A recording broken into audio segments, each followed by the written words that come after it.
If you use Blender regularly, one of the fastest ways to lose hours of work is by not having a solid recovery workflow in place.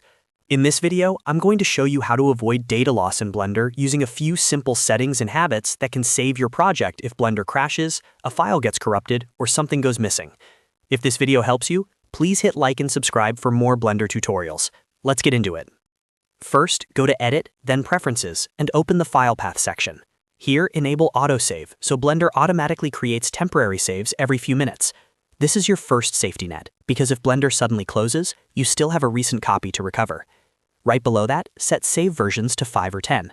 This tells Blender to keep older file versions, like .blend1 and .blend2, which is extremely useful if the newest file becomes corrupted, or you need to go back to an earlier version.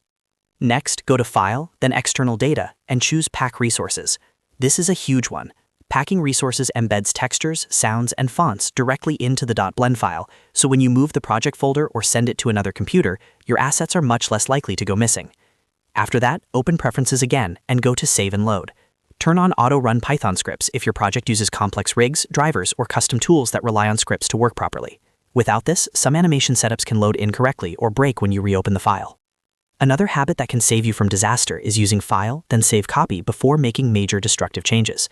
For example, if you're about to apply all modifiers, merge objects, or make a big scene change, save a duplicate first so you always have a clean backup to return to. If Blender closes unexpectedly and you didn't save, don't panic. Go to the File menu and check Recover, then Last Session. Blender often keeps a recoverable version of your previous session, which can bring back a lot of your lost work.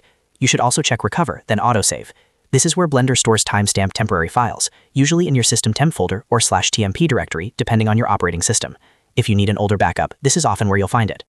Another smart workflow tip is to avoid repeatedly saving over the same file during long render sessions.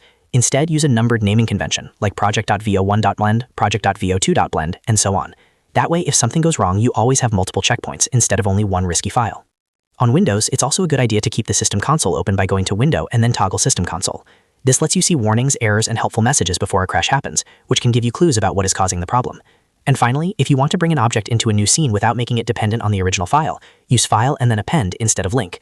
Append copies the data into the new project, which can help prevent broken dependencies later if the source file changes or gets moved. So to recap, enable autosave, increase save versions, pack your resources, use backups before major edits, and know where Blender recovery tools are when things go wrong. These small habits can protect your work and save you a lot of stress. If this video helped, please like, subscribe, and turn on notifications for more Blender tips and tutorials. Thanks for watching, and I'll see you in the next one.